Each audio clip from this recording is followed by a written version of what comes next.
Le mercato hivernal s'est terminé ce lundi à minuit, une période particulière pour les clubs de football belges qui cherchent à se renforcer pour la fin de la saison. On en parle tout de suite. Le marché est resté assez calme dans les clubs bruxellois, du moins en division A.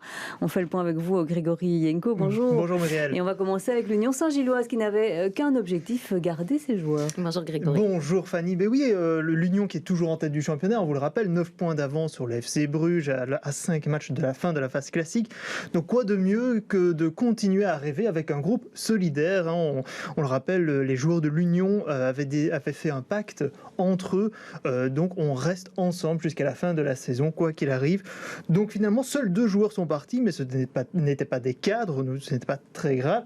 Il y a eu quand même un 3e départ, c'est celui annoncé de Denise Undav qui signe à Brighton en fait, donc un club de division anglaise qui est également propriété de Tony Bloom, qui est actionnaire majoritaire de l'Union. Ça tombe bien. Voilà le transfert qui est d'une valeur de 7 millions d'euros. C'est le plus gros transfert de l'histoire de l'Union.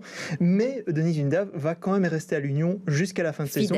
En fait, il est prêté par Brighton pour ces 6 prochains mois. L'Union qui s'est aussi renforcée avec un milieu espagnol, un international japonais, un attaquant espagnol. Bref, tout va bien. Ils se sont renforcés. Ils n'ont perdu personne. Mais clairement, au prochain mercato qui sera cet été, il risque d'y avoir beaucoup de départs. Et puis il y a le Sporting d'Anderlecht aussi qui souhaitait pour sa part se débarrasser de quelques joueurs dans un effectif un petit peu trop large.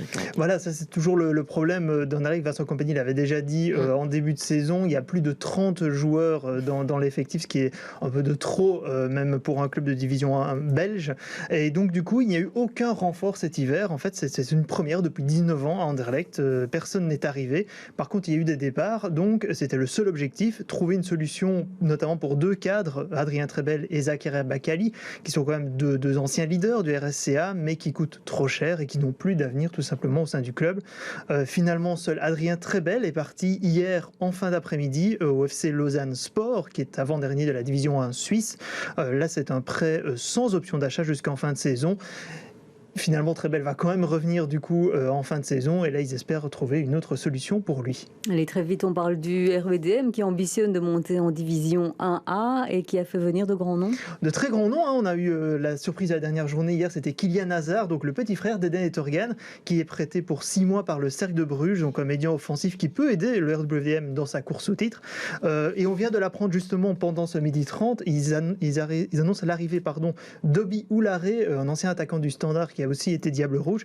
Il est prêté pour 18 mois par Barnsley, dernier de la division 2 anglaise. Donc voilà, le RWDM qui a aussi fait venir Igor de Camargo, un ancien Diable Rouge. Donc on sent que pour cette fin de saison, ils veulent donner un dernier coup pour absolument atteindre la division 1A la saison prochaine. Que des nouvelles fraîches, c'est bien ça, merci. Merci Grégory Yenko. Bel après-midi.